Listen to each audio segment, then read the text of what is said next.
Olá, irmãos. Saúdo cada um de vocês com a graça e a paz de nosso Senhor Jesus Cristo. Amém? O meu nome é Miriam Anita e eu estou aqui só para contar para os irmãos aquilo que eu entendi do texto. Permaneça firme na doutrina. Esse texto foi escrito pelo pastor Samuel Mouta e está no Manancial, que é uma publicação de meditações diárias da União Feminina Missionária Batista do Brasil. Isto esclarecido, a gente pode começar orando.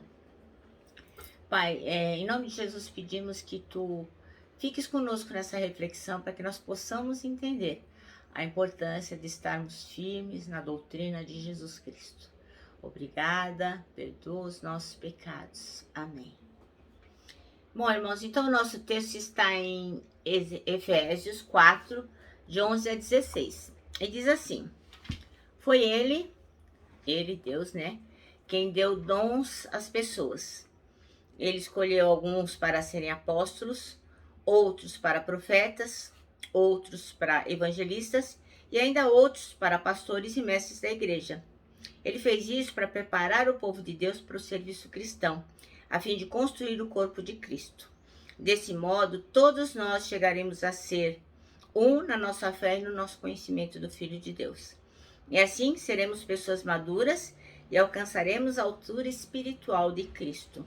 Então não seremos mais como crianças arrastados pelas ondas e empurrados por qualquer vento de ensinamentos de pessoas falsas. Essas pessoas inventam mentiras e por meio delas levam outros para caminhos errados. Pelo contrário, falando a verdade com espírito de amor, cresçamos em tudo até alcançarmos a altura espiritual de Cristo, que é a cabeça.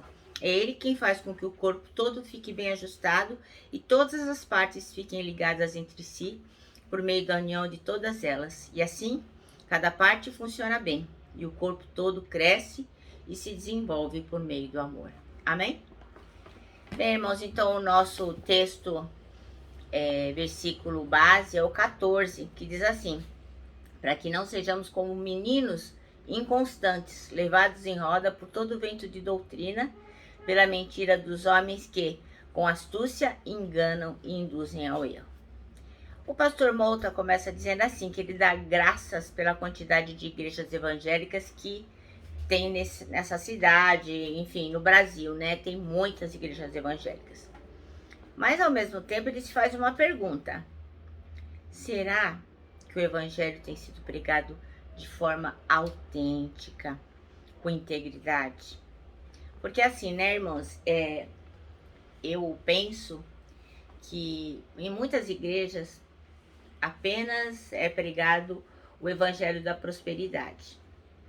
Então você me dá a sua casa, você me dá o seu dinheiro, você me dá as coisas que você tem, em troca, Deus vai abençoar a sua vida com prosperidade. Então eu era pobre, necessitado, não tinha o que comer, mas depois que eu fui para a igreja, agora eu tenho uma empresa, eu tenho muitos funcionários, eu tenho dinheiro, eu tenho um carro novo. Então isso são doutrinas novas que vêm surgindo, né? Doutrinas que não se adequam àquilo que a palavra de Deus diz. Porque tudo o que a gente precisa fazer não é depositar nossa confiança em homens, não é naquele líder espiritual, não é naquele pastor, não é, naquele que se diz apóstolo. O que nós temos que fazer é o quê? Pegar a palavra e confrontar nela se aquilo que está sendo dito tem a ver com o que Jesus falou. Se Deus realmente tem aquela mensagem para gente. Será que Deus tem nos prometido só coisas boas? Se você é crente, na sua família ninguém vai morrer de Covid, você não vai ficar doente, você vai ter um monte de dinheiro, vai ter um carro Porsche na sua casa, na porta dela, vai ter uma mansão. Então nós temos que tomar muito cuidado. Outras prometem apenas cura. Nós temos que tomar muito cuidado. Então assim, a gente não pode ficar sendo levado como crianças. Vamos pra lá, vamos brincar de pega-pega, vamos ficar de roda-roda. Vamos brincar de peão, vamos pra internet. E você fica pra lá e pra cá como criancinha. Aquela igreja promete cura. Aquela lá promete prosperidade. Aquela lá não sei o quê. Você tem que confrontar toda a igreja, tudo que é dito com a palavra de Deus. Porque, na verdade, não é o que a pessoa diz, não é o que eu digo, o que o pastor diz, o que o irmão diz. Não, é o que a palavra de Deus diz. Você ouve e confronta. Se não está na palavra, não siga. Então, o pastor diz que, infelizmente, vem muitas igrejas pregando heresias, quer dizer, coisas que são contra o que Deus tem falado. Por outro lado, existe uma tendência, assim, de modernidade da teologia super progressista, que está invadindo as igrejas históricas e desacreditando a autoridade bíblica e as doutrinas elementares da fé.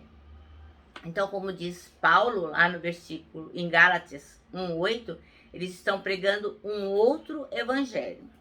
Então, assim, aquilo que Deus abomina como pecado, muitos estão dizendo, talvez não seja tão pecado assim, talvez possa ser relevado, isso é um pecadinho, isso é uma mentira santa, não é tão assim, né? Como eu ouvi outro dia uma pessoa dizer assim, você é a favor do aborto? Eu disse, não, eu não sou a favor do aborto, tal. Mas por que não? Falei, porque, né, é uma vida, enfim, expliquei lá os meus motivos. Aí a pessoa diz, não, mas eu sou a favor, eu acho que você não é obrigado a ter um filho que você não quer ter.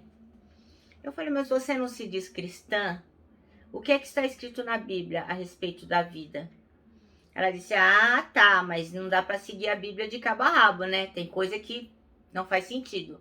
E essa questão do aborto é uma delas. Então, assim, nós temos que prestar atenção que a Bíblia é a palavra de Deus. E ela deve ser seguida, sim, de cabo a rabo.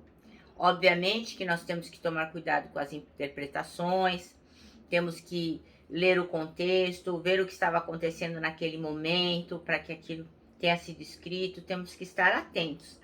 Mas a palavra do Senhor é eterna, ela não muda. O Deus é o mesmo, ontem, hoje e sempre. Os irmãos veem, existem muitas traduções, são diferentes traduções, são traduções que facilitam o nosso entendimento, mas a verdade eterna continua a mesma. O que está escrito na nova tradução na linguagem de hoje, está escrito na Ferreira de Almeida, a tradicional. Só são palavras diferentes, mas o conteúdo e o contexto são os mesmos. Então, nesse tempo de tantos relativismos, quer dizer, tudo é relativo. Talvez isso possa, talvez isso não seja problema. A gente é exortado pela palavra a perseverar firme na fé. A gente não pode desistir.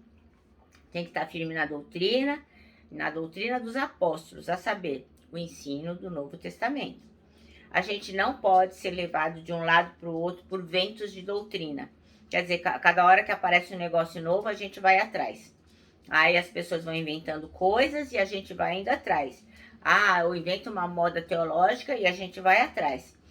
Inventa uma coisa eclesiológica, uma nova doutrina da igreja e a gente vai atrás. Ou então pela música de sucesso.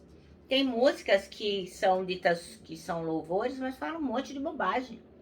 Então nós temos que estar atentos, em tudo.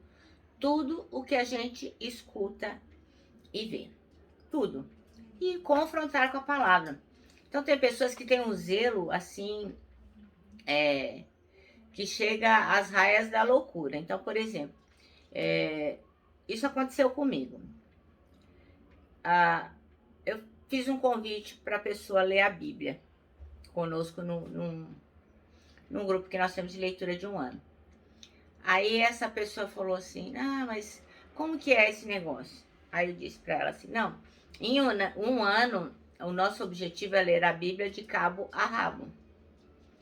A irmã ficou ofendidíssima, porque ela disse que eu ofendi a palavra de Deus. Como que eu podia falar aquela palavra? E eu pensando, que palavra que eu falei, meu Deus do céu, porque foi que eu ofendi a irmã? Então ela disse não, que ela não iria ler a Bíblia comigo, porque eu falei rabo, de cabo a rabo. Misericórdia, então a maldade está em qual coração? Entendeu, irmãos? Então assim, o que nós temos que ter é discernimento. Não é isso, pegar palavra por palavra e for interpretando maliciosamente e de um jeito que a gente acha que nada pode. O Senhor diz que a palavra liberta. À medida que nós conhecemos a palavra, nós somos libertos. Então nós temos que entender o contexto, temos que trabalhar, permanecer firme na doutrina dos apóstolos, que é, acima de tudo, o mandamento de Jesus: amar a Deus sobre todas as coisas e ao próximo como a gente se ama. E seguir as coisas que aquilo que Deus tem nos proposto para que nós possamos alcançar a santificação.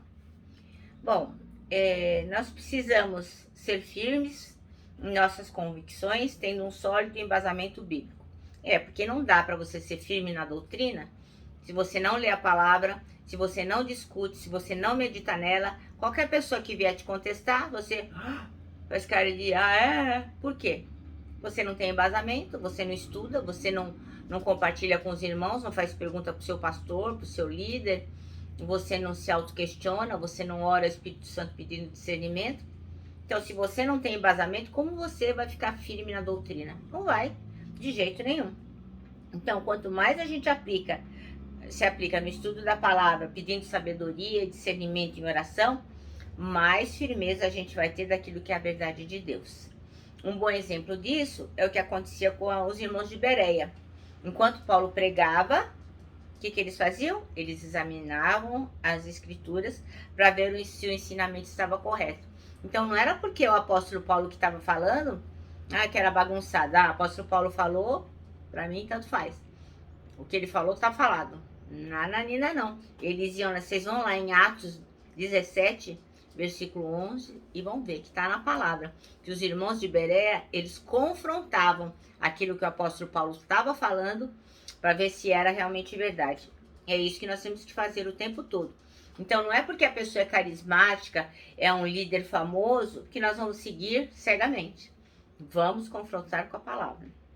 Que Deus nos ajude a permanecermos firmes na boa doutrina, na doutrina dos apóstolos, para anunciarmos as verdades de Deus.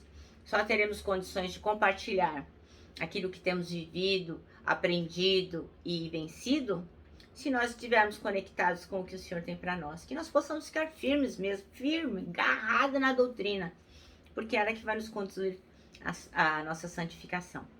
Bom, o nosso manancial termina assim, ó. Nunca se deixe desviar da verdade de Deus pela eloquência humana. Amém? Então, meus irmãos, não adianta as pessoas falarem demais. O importante é você ficar firme e reto na verdade. Eu me despeço aqui com o meu abraço fraternal. Ai, tem um chato aqui. Fica pulando. Então, eu me despeço também com o meu abraço de ursa. Lembrando que em 2021, ó, ninguém solta a mão de ninguém.